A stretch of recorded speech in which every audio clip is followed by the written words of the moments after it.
Worüber reden wir? Wir sind ein Volk von selbstgerechten Arschgeigen. Und jeder, der uns daran erinnert, wird hingerichtet. Wir sind ein Volk von Steuersündern und Zumwinkel musste für unsere Sünden am Kreuz sterben. Wer ohne Sünden ist, werfe den ersten Steuerbescheid. Das würde ich gern mal sehen. Es geht doch nie um Zumwinkel, um Gutenberg oder es geht immer nur um uns. Ist doch Logo. Es geht doch nicht um irgendwie pädophile Priester oder sowas. Priester sind auch nur Spiegel der Gesellschaft. Es geht um den millionenfachen Wahnsinn bei uns zu Hause, in den Wohnzimmern. Und darüber sprichst du eben einfach nicht, weil du ja die Priester hast, an denen du dich abarbeiten kannst. Dann kannst du das schön wegdrücken. Was soll das? Und wenn man die Moral den Moralisten überlässt, wie einer Stefanie zu Guttenberg und Konsorten, dann haben wir genau das, was wir nicht wollen. Hexenjagd auf Privatfernsehsendern, wo dann nichts mehr differenziert diskutiert werden kann. Dann werden Pädophile und Nicht-Pädophile auch in einen Topf geworfen. Täter und Opfer werden überhaupt nicht, man wird ihnen nicht gerecht. Man muss die völlig anders wahrnehmen, die beiden Gruppen. Ich glaube, nur 10% überhaupt sind pädophil, die sowas veranstalten. Der Rest ist einfach das ganz normale Machtmissbrauch und Ohnmachtmissbrauch-Spiel. Aber darum geht es gar nicht mehr. Soweit kommt das Volk gar nicht mehr, weil es Schaum vorm Mund hat und einfach nur noch hängt ihn auf, brüllt. Damit kommen wir nie. Wir stehen auf der Stelle für Nüsse. Roman Polanski, ein Leben lang haben die den durch die ganze Welt gejagt. Jahrzehntelang. Wenn der Polanski Priester gewesen wäre, wäre er in der Nachbargemeinde untergekommen. Alles wäre gut. Was soll das? Ich verstehe es nicht. Es geht nie um diese Leute. Never ever. Nur Ablenkung. Immer zu. Na klar. Es geht doch nicht um Kachelmann. Jetzt sind da nur Verlierer bei dieser Kachelmann-Sache. Haben wir auch alles vorher gewusst, dass das nicht gut ist. Was man da sieht, ist offensichtlich ein ganz geringes Vertrauen in den Rechtsstaat nur. Leute müssen präventiv hingerichtet werden. Wem nützt das? Jetzt gibt es da nur Verlierer. Und jetzt? Geht doch nicht um Kachelmann.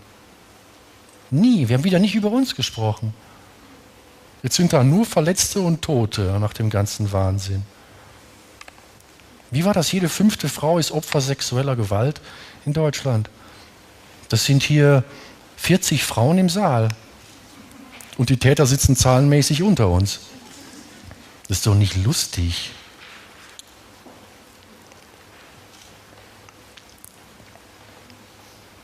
Das ist doch nicht lustig.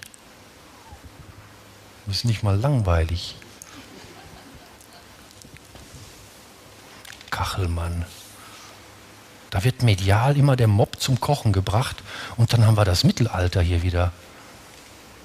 Man kriegt es gar nicht differenziert mehr. Warum? Ist doch nicht nötig. Und wir gucken mal, ob der Papst jetzt irgendwie ob dem was einfällt im Bundestag dazu. Wird sich ja irgendwas Nettes überlegt haben, hoffentlich. Das Volk wartet. Und die vielen Gläubigen, die abgehauen sind, seitdem auch. Unglaublich. Darf auch jeder im Bundestag sprechen, oder? Der hat mit unserer Verfassung so richtig gar nichts am Hut, der Typ.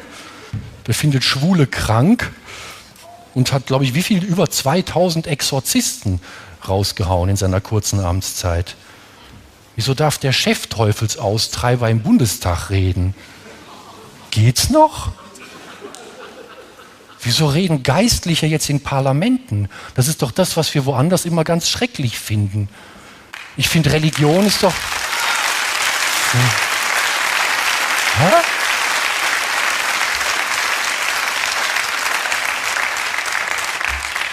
Religion ist doch eine super Sache, aber das ist doch Privatsache, denke ich immer. Was haben die da verloren? Aber die Lobby ist offensichtlich sehr stark. Die katholische Lobby ist in Europa unheimlich stark. Die Leute um Barroso und so, ich meine, man muss das ja gar nicht, man erkennt sie immer an diesen violetten Krawatten. Achten Sie mal drauf. Nicht klatschen, gucken. Ja, die dürfen das. Auch George Bush, der ja auch die Schwulen hasst und wie viel 150 Leute ins Gas gebracht hat oder in die Spritze nach Texas, in Huntsville, der darf auch da reden. Warum? Warum eigentlich? Komisch. Bin gespannt, was er macht. Der Ratzinger, der macht das schon gut. Ihm wird irgendwas einfallen dazu. Auch Sarah Palin wird reden dürfen, wenn die dann gewählt wird. Oder irgendein Sarah Palin-Derivat. Dürfen ja alle alles auf einmal. Es ist ja auch nicht mehr getrennt. Leute, die irgendwie daran glauben, dass Gott die Welt in 7 Tagen geschaffen hat, dürfen jetzt im Bundestag reden. Voll geil, ey. So lustige Sitten. Aber das kommt aus dieser Angst, aus dieser Überfremdungsangst. Man muss sich nochmal vergewissern der eigenen Wurzeln. Neulich ein Pärchen, ein Bekanntes, wir haben studiert zusammen, die sind jetzt auch so Anfang 40 und die haben 2 Kinder, die sind jetzt 16 und 12, glaube ich. Und jetzt, nach all den Jahren, wo sie zusammen sind, heiraten sie christlich und lassen die Kinder taufen. Ich sage, was ist denn los? Ja, wir wollen dem Islam was entgegensetzen. Ja, es hat voll funktioniert, oder? 10 Jahre Gehirnwäsche und man muss jetzt jemandem was entgegensetzen. Das funktioniert fantastisch. Was rege ich mich auf? Alles kriegen die raus. Und dann ist immer Terrorwarnung, kurz vor Weihnachten. Und immer im Mai kommen dann die Zecken.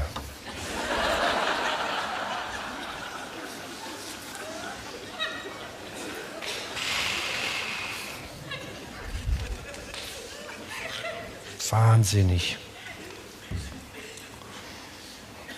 Alles kriegen die raus. Jetzt haben sie doch rausgekriegt, Atomkraft ist gefährlich. Haben sie es mitgekriegt? Im März haben sie es rausgekriegt. Das haben wir schon vor 25 Jahren in Erdkunde gewusst. 1986. Wahnsinn, Atomkraft ist gefährlich. Dann ist sie gleich ausgestiegen, die Merkel und die Regierung, und hat sich sofort Vorwürfe anhören müssen. Warum? Ich finde es toll. Wenn es nur so geht, dann doch bitte Landtagswahlen. Eine Landtagswahl nach der nächsten, wenn es nicht anders funktioniert. Ist doch egal, der Zweck heiligt doch solche Mittel. Die Grünen sind auch süß. Das ist aber unser Thema. Das ist aber unser Thema. Aber wir haben es jetzt auch verstanden. Ja, aber trotzdem, das ist unser Thema. Gebt uns unser Thema wieder. Sonst haben wir nur Fahrradwege. Sind die doof? Was soll das? Hä? Worum geht's denn? Aber es war interessant mit dem Fukushima. Die haben uns doch dann immer dieses Foto gezeigt, ne, von dem Gitter, wo das Wasser rauskommt aus der Wand. Das haben sie einen Tag nach dem Unglück, glaube ich, aufgenommen und dann 4 Wochen in jeden Nachrichten haben sie uns dieses Foto gezeigt. Da kam dieses Wasser aus der Wand mit dem Gitter, dieses Foto, mit dem Gitter, wissen Sie noch? Und dahinter kam das Wasser. Dann kam da das Wasser raus. Immer in den Nachrichten, in der Tagesschau, im Heute-Journal und überall. Haben sie uns immer dieses Foto gezeigt mit dem Gitter. Und dann kam da das Wasser raus. Und dann haben sie immer gesagt, die Sprecher, da kommt das Wasser raus. 4 Wochen. Und dann hieß es immer, das müssen wir jetzt unterbinden. Wir müssen gucken, dass da das Wasser nicht mehr rauskommt. Und dann haben sie uns 4 Wochen lang das gleiche Foto mit dem Gitter, aber ohne Wasser gezeigt. Und dann haben sie immer gesagt, da kommt jetzt das Wasser nicht mehr raus.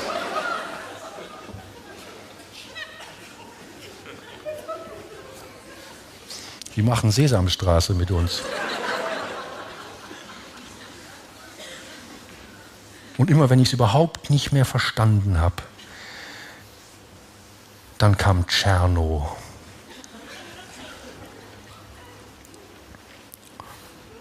Also das war schon vor 25 Jahren Tscherno. Alles kriegen die raus. Leute beschweren sich über RWE und Vattenfall, aber ich glaube nur 10% hat Ökostrom in Deutschland. Einfach mal ruhig sein, solange man nicht umgestiegen ist. Umsteigen und dann mosern. Stell dir vor, es ist Atomstrom und keiner geht hin. Das ist total einfach aussteigen. Auch wenn auf die Gefahr hin, dass ein Nachbar Sie als Gutmensch bezeichnet. Machen Sie es halt einfach und dann können Sie auch jammern. Aber nicht jammern und dann bei RWE bleiben. Was soll denn das? Ist doch scheiße.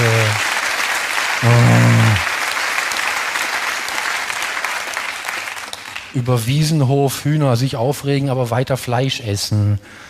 Einfach mal aufhören damit. Das bringt auch nichts. Du kriegst ein dickes Gesicht wie ein Schinken. Warum? Das braucht doch keiner. Wenn man gerne dick sein möchte, ist ja ein freies Land, dann muss doch nicht ein Tier für sterben. Dann kann man doch Nudeln oder Haribo essen oder sowas. Wenn du unbedingt ein Gesicht wie ein Schinken haben musst. Ja.